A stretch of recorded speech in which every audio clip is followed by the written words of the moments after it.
support that exists all across the United States for the friendship and partnership between India and the United States that they're anxiously waiting to hear you up on Capitol Hill.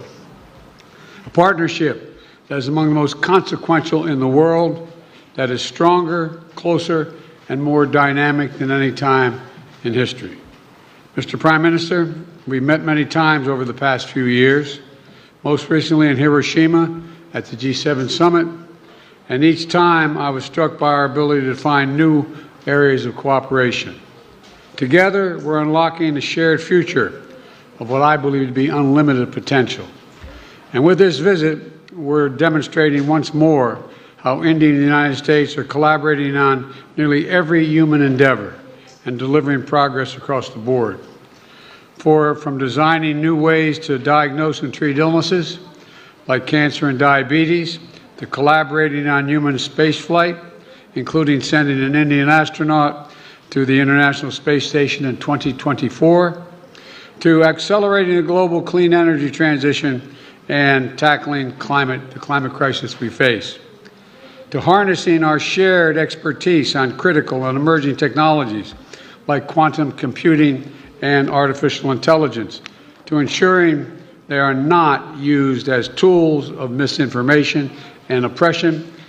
We are doubling down on our cooperation to secure our semiconductor supply chains, advancing Open RAN telecommunications networks, and growing our major defense partnership with more joint exercises, more cooperation between our defense industries, and more consultation and coordination across all domains. Our economic relationship is booming. Trade between our countries has almost doubled over the past decade to more than $191 billion, supporting tens of thousands of good jobs in both India and the United States. Add to that, 1 million American jobs across 44 states will be supported by the purchase of more than 200 American-made Boeing aircraft by that Air India is announcing earlier this year. And with this visit, Indian firms are announcing more than $2 billion in new investments in manufacturing, solar in Colorado, steel in Ohio, and optic fiber in South Carolina, and much more. Further proof that America's manufacturing is back. We're expanding educational exchanges for our students, building on the record 125,000 student visas for Indians to study in the United States we issued last year, and opening new consulates that's going to make it easier for our people to travel, work, and collaborate together. On the issues that matter most and that will define the future, our nations look to one another, including on critical regional and global issues. And today, we also talked about our shared efforts to mitigate the humanitarian tragedies unleashed by Russia's brutal war in Ukraine and to defend the core principles of the UN Charter's sovereignty and territorial integrity. We discussed our work through the Quad and how India and the United States, together with Australia and Japan, can ensure the vital Indo-Pacific region remains free, open, prosperous, and secure. Through our new I2U2 grouping with Israel and the UAE, we're building regional connections to the Middle East and spurring science-based solutions to global challenges like food security and clean energy. And this year, under India's leadership of the G20, we're putting sustainable development at the center of the agenda. We're delivering meaningful action on low and middle-income nations, including multilateral development bank reform, debt relief, and building resilient and equitable health systems. The bottom line is simple. We want people everywhere to have the opportunity to live in dignity. And let me close with this. Indians and Americans are both peoples who innovate and create, turn obstacles into opportunities, who find strength in community and family, and who cherish freedom and celebrate the democratic values of universal human rights which face challenges around the world and in each of our countries, but which remain so vital to the success of each of our nations. press freedom, religious freedom, tolerance, diversity. India now has the most populous country, is now the most populous country in the world. It's a democracy. We understand that it is the brilliance and the backbone of our people, as diverse and talents and traditions that make us strong as a nation. It's democracies that do that. We see that so clearly here in the United States, where a vibrant Indian American community of more than 4 million strong contributes every single day to the writing of the future of our nation. Indian Americans of every background and faith, representing the full diversity of India, are pursuing their American dream while maintaining deep connections for their Indian heritage and families. That makes us all stronger. That is the cornerstone of this essential partnership between India and the United States. And that is why I know the friendship between our nations is only going to grow as we face the future together. Mr. Prime Minister, the floor is yours.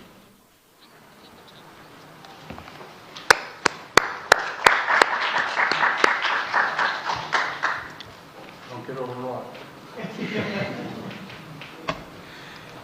Your Excellency, राष्ट्रपति Biden, दोनों देशों के delegates, media के साथियों, नमस्कार। सबसे पहले मैं राष्ट्रपति बाइडेन को उनके मित्रतापूर्ण शब्दों और भारत अमेरिका संबंधों के बारे में उनके सकारात्मक विचारों के लिए धन्यवाद देता हूं। फ्रेंड्स, आज का दिन भारत और अमेरिका के संबंधों के इतिहास में एक विशेष महत्व रखता है। आज की हमारी चर्चा और हमारे द्वारा लिए गए महत्वपूर्ण निर्णयों से हमारी कॉम्प्रिहेंसिव ग्लोबल स्ट्रेटेजिक पार्टनरशिप में एक नया अध्याय जुड़ा है। एक नई दिशा और नई ऊर्जा मिली है। फ्रेंड्स, भारत अमेरिका की व्यापार और निवेश साझेदारी दोनों देशों के लिए ही नहीं बल्कि वैश्विक अर्थव्यवस्था के लिए भी महत्वपूर्ण है। आज अमेरिका भारत का सबसे बड़ा ट्रेड पार्टनर है। हमने निर्णय लिया है कि व्यापार से जुड़े लंबित मुद्दों को समाप्त कर नई शुरुआत की जाए। आईसेट यानी initiative for critical and emerging technology हमारे तकनीकी सहयोग के महत्वपूर्ण फ्रेमवर्क के रूप में उभरा है। Artificial intelligence, semiconductors, space, quantum और टेलीकॉम जैसे क्षेत्रों में अपना सहयोग बढ़ाकर हम एक मजबूत और फ्यूचरिस्टिक साझेदारी की रचना कर रहे हैं। अमेरिका की माइक्रोन, गूगल तथा एप्लाइड मटेरियल जैसी कंपनियों द्वारा भारत में निवेश करने का निर्णय इस फ्यूचरिस्टिक साझेदारी का प्रतीक है। इस यात्रा के दौरान मुझे अमेरिका के कुछ अन्य सीईओज के साथ मुलाकात करने का भी अवसर मिला। उनके साथ हुई चर्चाओं में भी मैंने भारत के प्रति उत्साह और एक सकारात्मक सोच महसूस किया। हम दोनों सहमत हैं कि हमारी स्ट्रैटेजिक टेक्नोलॉजी पार्टनरशिप को सार्थक करने में गवर्नमेंट्स, बिजनेसेस और एकेडमिक इंस्टीट्यूशंस का साथ आना बहुत महत्वपूर्ण है। क्लीन एनर्जी ट्रांजिशन में भारत और अमेरिका के साझे विजन को इम्प्लीमेंट करने के लिए हमने कई महत्वपूर्ण इनिशिएटिव लिए हैं। इसमें green hydrogen, wind energy, battery storage, carbon capture जैसे क्षेत्र शामिल है। हमने यह भी निर्णय लिया कि वैश्विक अनिश्चितताओं के बीच भारत और अमेरिका ट्रस्टेड पार्टनर्स की तरह रिलायबल, सिक्योर और रेजिलिएंट ग्लोबल सप्लाई चेन और वैल्यू चेन तैयार करेंगे। भारत और अमेरिका के बीच करीबी रक्षा सहयोग हमारे आपसी विश्वास और साझा रणनीतिक प्राथमिकताओं का प्रतीक है। पुराने समय के बायर सेलर्स रिलेशनशिप पीछे छोड़कर आज हम ट्रांसफर ऑफ टेक्नोलॉजी, को डेवलपमेंट और को प्रोडक्शन की तरफ बढ़ चुके हैं। जनरल इलेक्ट्रिक द्वारा भारत में टेक्नोलॉजी ट्रांसफर के माध्यम से इंजन बनाने का निर्णय एक लैंडमार्क एग्रीमेंट है। इससे दोनों देशों में रोजगार के नए अवसर भी खुलेंगे। यह आने वाले समय में हमारे रक्षा सहयोग को एक नया स्वरूप देगा। इस सहयोग में दोनों देशों के रक्षा उद्योग और स्टार्टअप्स महत्वपूर्ण पार्टनर्स हैं। उन्हें आपस में जोड़ना हमारे डिफेंस इंडस्ट्रियल रोडमैप का मुख्य उद्देश्य है। स्पेस साइंस और टेक्नोलॉजी में हमारा गहरा और वर्षों पुराना सहयोग रहा है।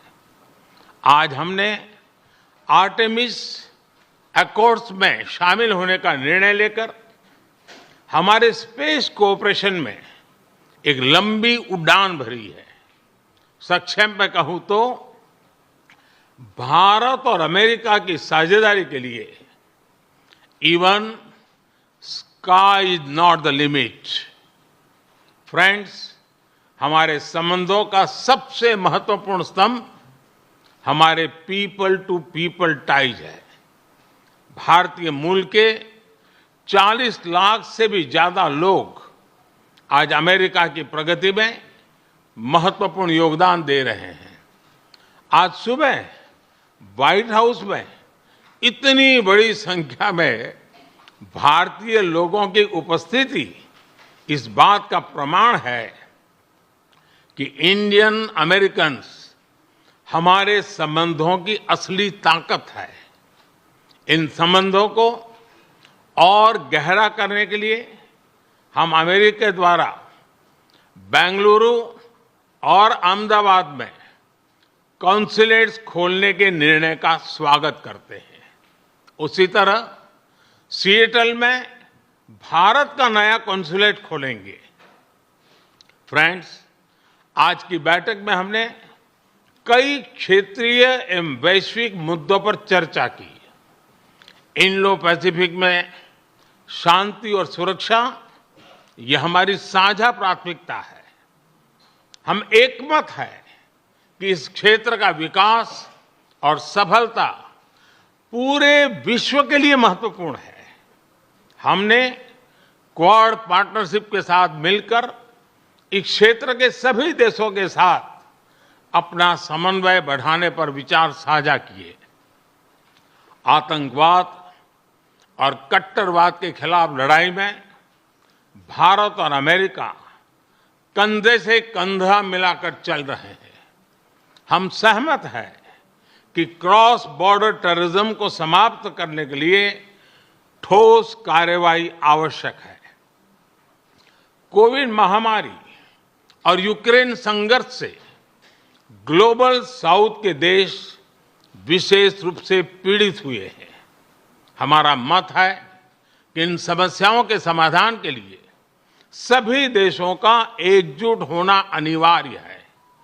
यूक्रेन के घटनाक्रम के शुरुआत से ही भारत ने डायलॉग और डिप्लोमेसी के माध्यम से इस विवाद को सुलझाने पर जोर दिया है। हम शांति की बहाली के लिए हर संभव योगदान देने के लिए पूरी तरह से तैयार हैं। भारत की G20 की अध्यक्षता में हम one earth, one family, one future उस पर बल दे रहे हैं। ग्लोबल साउथ की प्राथमिकताओं को आवाज दे रहे हैं। मैं राष्ट्रपति बाइडेन का धन्यवाद करता हूं कि उन्होंने अफ्रीका को G20 का पूर्ण सदस्य बनाने के मेरे प्रस्ताव पर समर्थन जताया है। फ्रेंड्स, हमारे सभी साझे प्रयासों का मूल मंत्र है लोकतंत्र और लोकतांत्रिक मूल्यों तथा व्यवस्थाओं को सशक्त करना। विश्व के दो सबसे बड़े लोकतंत्र भारत और अमेरिका मिलकर विश्व शांति, स्थिरता, समृद्धि में महत्वपूर्ण सहयोग दे सकते हैं। मुझे विश्वास है कि इन मूल्यों के आधार पर हम दोनों देशों के लोगों की ही नहीं बल्कि पूरे विश्व की अपेक्षाओं और आकांक्षाओं को पूरा कर सकेंगे। राष्ट्रपति बाइडेन, आज की उपयोगी चर्चा के लिए मैं आपका बहुत बहुत धन्यवाद करता हूं। इस वर्ष G20 समिट के दौरान आपका भारत में स्वागत करने के लिए भारत और मैं स्वयं भी बहुत ही उत्सुक है। और जैसा राष्ट्रपति जी ने कहा, हम लोगों को मुझे जाना है बाद में कांग्रेस को एड्रेस करने के लिए, और इसलिए ज़्यादा अधिक समय न लेते हुए मैं मेरी बात को विराम देता हूं। मैं फिर एक बार राष्ट्रपति का बहुत बहुत धन्यवाद करता हूं।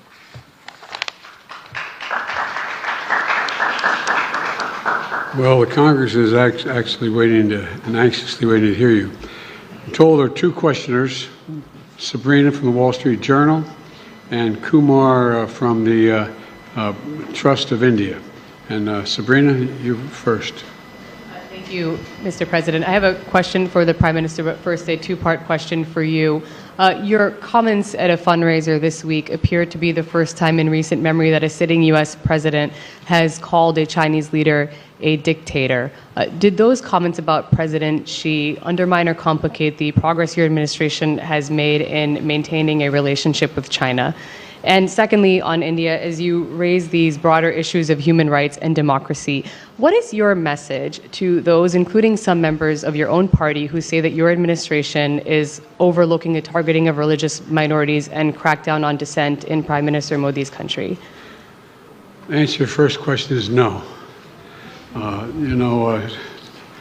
When we're talking to our allies and partners around the world, including India, we let the idea of my choosing and avoiding saying what I think is the facts with regard to the relationship with India, with China, is just not something I'm going to change very much. I think I believe that, and I've said this for some time, that the hysteria about the relationship with China is collapsing and moving, et cetera, et cetera. We had an incident that caused some confusion, you might say. But Secretary Blinken had a great trip to China.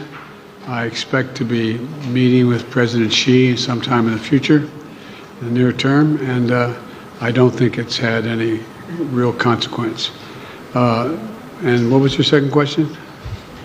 So as you raise these broader issues of human rights and democracy, what is your message to those, including some members of your own party, who believe that your administration is overlooking the targeting of religious minorities and a crackdown on dissent in India? Well, look, the Prime Minister and I had a good discussion about democratic values, and that's the nature of our relationship. We're straightforward with each other, and we respect each other. One of the fundamental reasons that I believe the U.S.-China relationship is not in the space it is in the U.S.-Indian relationship is that there is an overwhelming respect for each other because we're both democracies. And it's a common democratic character of both our countries and our people, our diversity, our culture, our open, tolerant, robust debate. And I believe that we believe in the dignity of every citizen. And it is in America's DNA, and I believe in India's DNA, that the whole world has a stake in our success, both of us, in maintaining our democracies, makes us appealing partners, and enables us to expand democratic institutions around the world. And I believe this, and I still believe this. Mr. Prime Minister, India has long prided itself as the world's largest democracy, but there are many human rights groups who say that your government has discriminated against religious minorities and sought to silence its critics. As you stand here in the east room of the White House, where so many world leaders have made commitments to protecting democracy, what steps are you and your government willing to take to improve the rights of Muslims and other minorities in your country and to uphold free speech?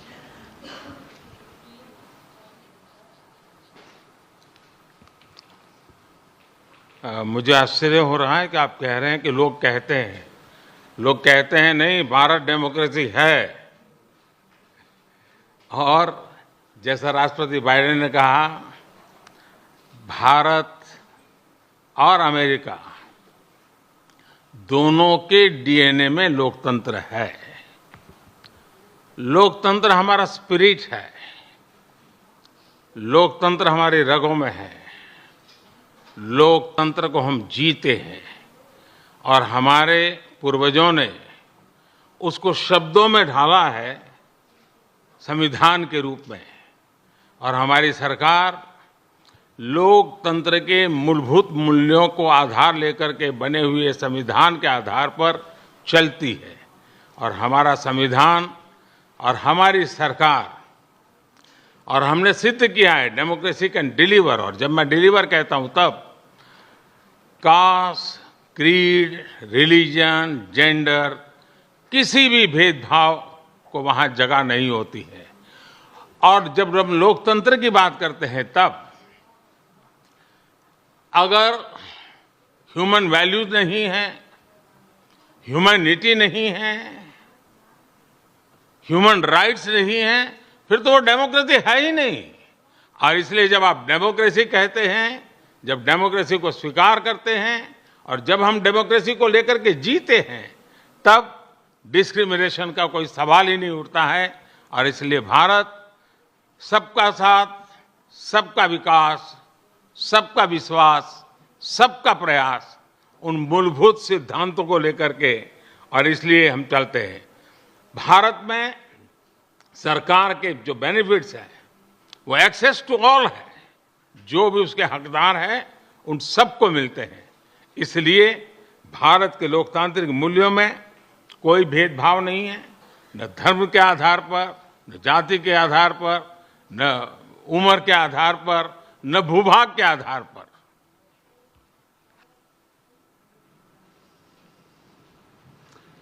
Kumar. Yeah, thanks a lot, sir.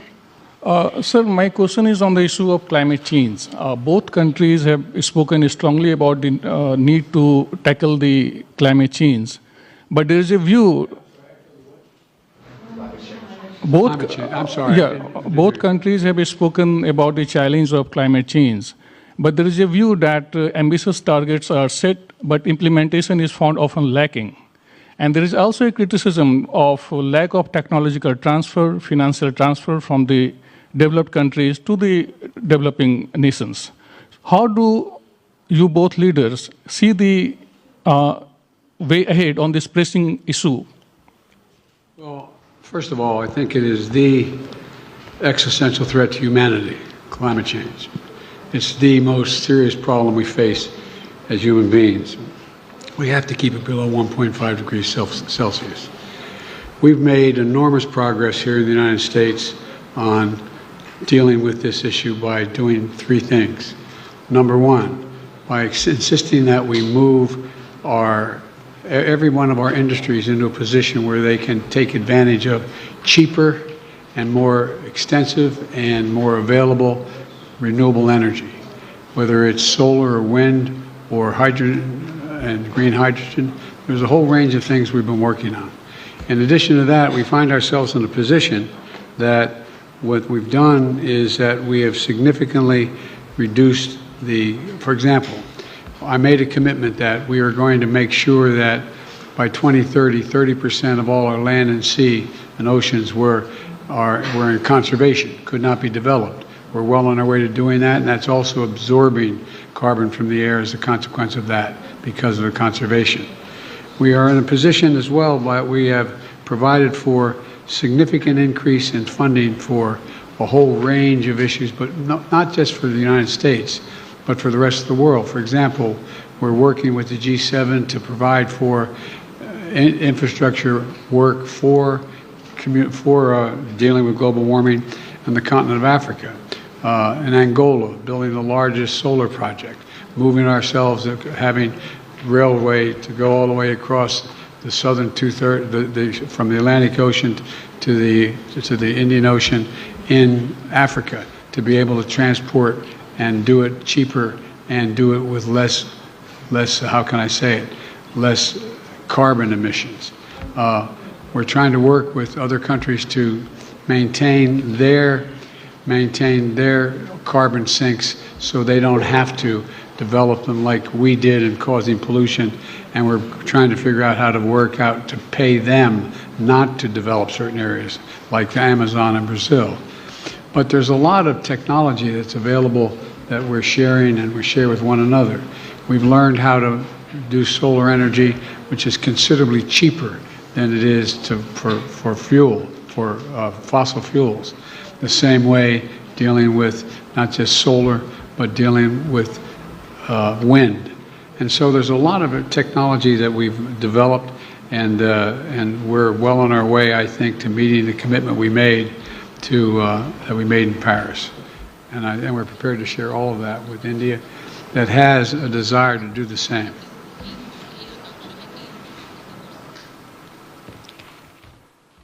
Excellency, आपने सही कहा। जहां तक भारत का सवाल है, environment, climate, ये हमारे सांस्कृतिक परंपरा में अत्यंत महत्वपूर्ण स्थान है उसका। हमारे लिए एनवायरमेंट ये आर्टिकल ऑफ फेथ है। ये कन्वीनियंस के कारण करने का हमारा काम नहीं है, हम ये मानते हैं। हम एक्सप्लॉइटेशन ऑफ नेचर में विश्वास नहीं करते हैं।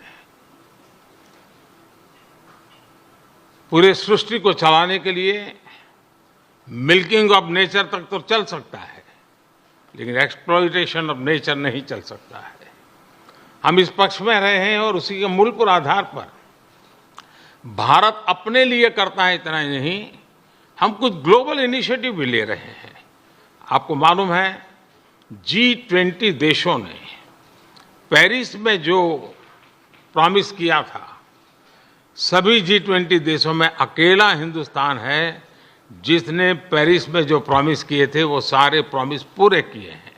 इतना ही नहीं, सोलर एनर्जी के क्षेत्र में हमने ग्लासगो में रिन्यूएबल एनर्जी के क्षेत्र में 500 गीगावाट का टारगेट रखा है।